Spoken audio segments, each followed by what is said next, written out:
किसी गांव में मोहन नाम का एक पहलवान रहता था, जिसके पास 5 भैंसें थी।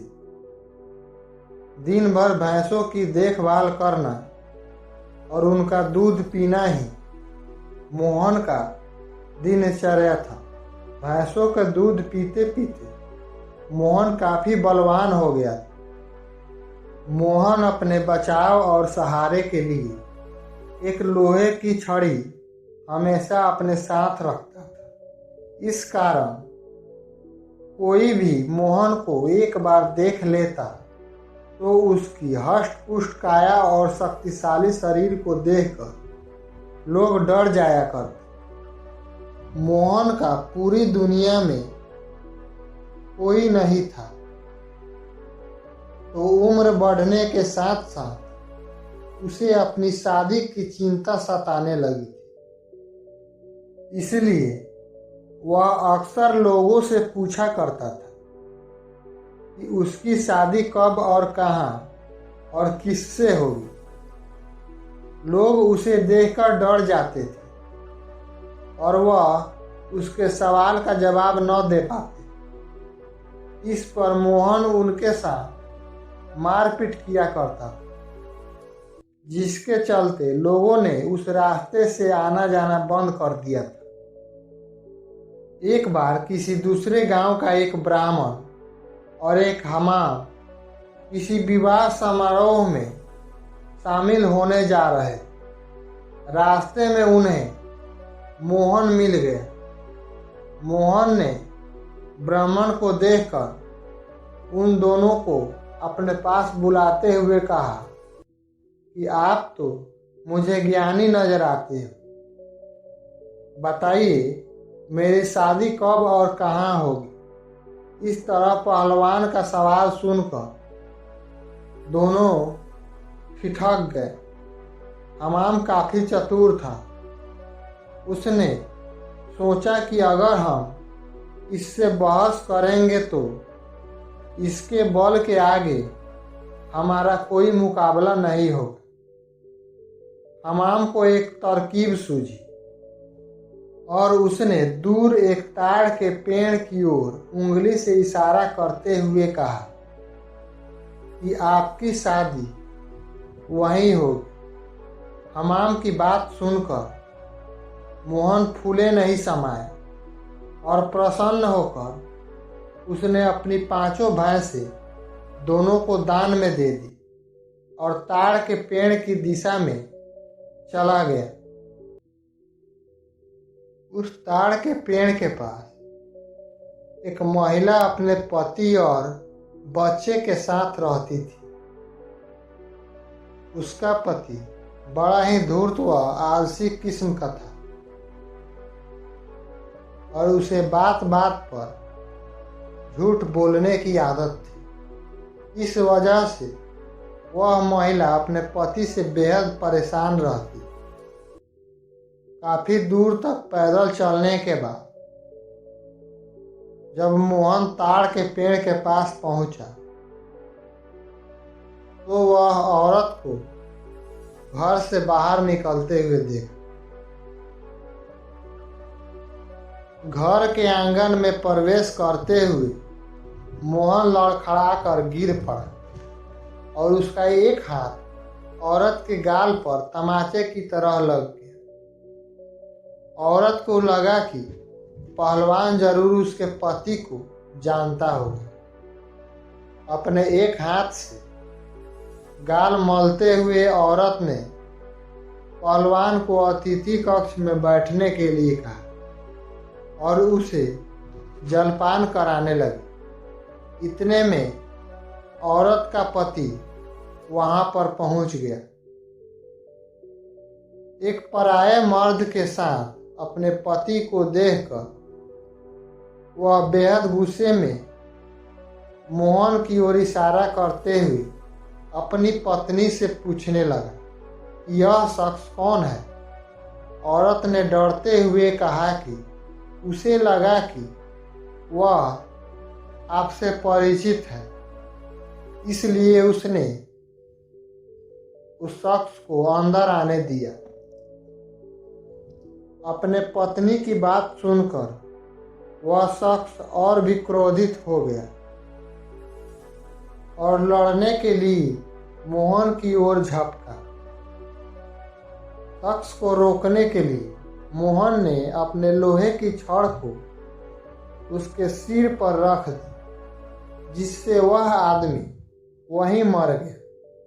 यह सब दृश्य देखकर उसकी पत्नी रोने लगी।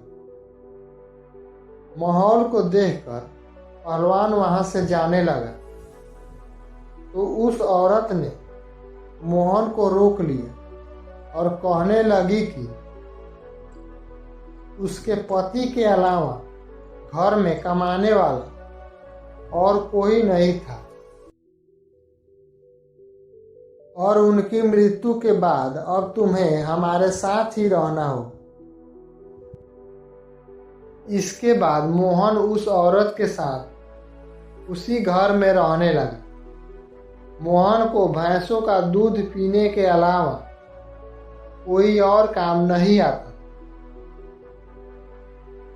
ऐसे में कुछ दिन बाद जब घर का राशन खत्म होने लगा तो महिला ने उससे कहा कि वह बाहर जाकर कुछ कमा कर ले आए या फिर राजा के पास जाकर खेती के लिए जमीन मांगे, ताकि खेती कर अपना भरण पोषण किया जा सके। महिला की बात सुनकर पहलवान अपने लोहे की छड़ उठाया और राजमहल की ओर चल पड़ा। राजमहल के पास पहुंचने पर तभी द्वारपाल और सैनिक मोहन की काया को देखकर डर के मारे कांपने लगे और तुरंत राजा तक सूचना पहुंचाई कि कोई बलवान हाथ में लोहे की छड़ लिए महल की ओर बढ़ता चला आ रहा है। सूचना को पाकर राजा ने तुरंत अपने मुंशी को बुलवाया और उसे तत्काल पहलवान के पास जाकर आने का कारण पूछने को कहा। राजा के आदेश को पाकर मुंशी डरते डरते पहलवान के पास गया और उसे यहाँ आने का कारण पूछा। पहलवान मुंशी को अपना दर्द भरी दास्तां सुनाने के बाद खेती के लिए जमीन मांगने की अपनी विनती बताने लगा। संदेश को लेकर मुंशी राजा के पास पहुंचा। राजा ने पहलवान को ढेर सारी जमीन देने का आदेश दिया। मुंशी बेहद चतुर था। वह राजा द्वारा पहलवान को दी गई अधिकांश जमीन में से स्वयं के लिए रखकर मोहन को कब्रिस्तान के पास एक बंजर जमीन का छोटा सा टुकड़ा दे देता है, जिसे पहलवान खुशी खुशी लेकर वापस लौट जाता है। उस बंजर जमीन के पास के बीच में एक पीपल का पेड़ था, जिस पर भूतों का बसेरा हुआ करता था। जमीन को फसल उगने योग्य बनाने के लिए पहलवान जुताई शुरू करता है, तो पेड़ के कारण उसे जोतने में परेशानी लगती है। मोहन उस पेड़ को उखाड़ने की ठान लेता है और अपनी लोहे की छड़ से उस पर प्रहार करता है, जिससे काफी भूत पेड़ से नीचे गिर जाते हैं और गुस्से से पहलवान की ओर लड़ने के लिए दौड़ते हैं। पहलवान अपनी छड़ी से भूतों के छक्के छुड़ा देता है।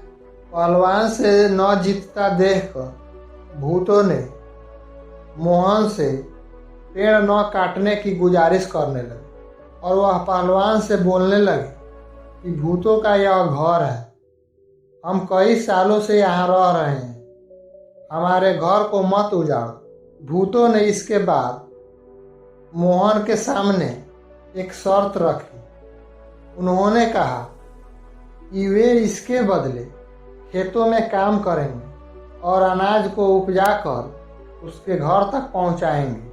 मोहन भूतों द्वारा दिए गए इस प्रस्ताव को मानकर अपने घर चला गया। इसके बाद भूत हर समय समय पर खेती में हुई अनाज को मोहन के घर पहुंचाने लगे। एक बार भूतों का गुरु उनसे मिलने आता है।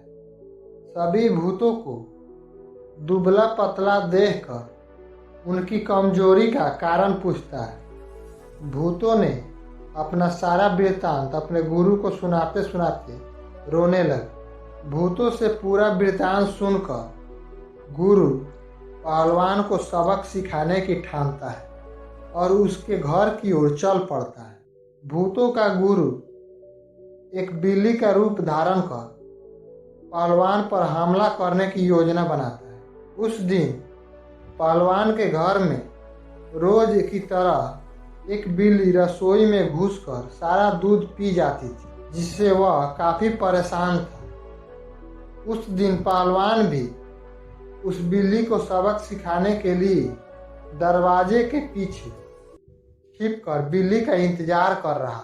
जैसे ही बिल्ली के रूप में भूतों का गुरु कमरे में प्रवेश करता है, पहलवान उस पर प्रहार कर देता है।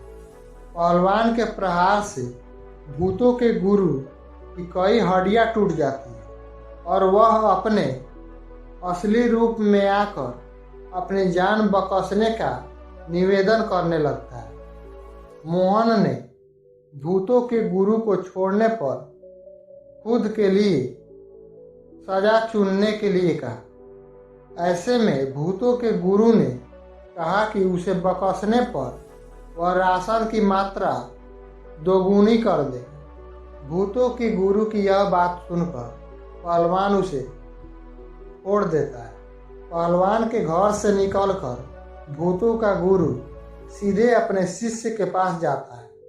शिष्यों से पूछने पर वह उन्हें पूरा वृत्तांत बताता है और कहता है कि अब से पहलवान के घर भेजने वाले राशन की मात्रा दोगुनी करनी होगी। इस कहानी से हमें यही शिक्षा मिलती है कि अगर आपका भाग्य बलवान होगा तो विपत्तियां भी अवसर में बदल जाती है।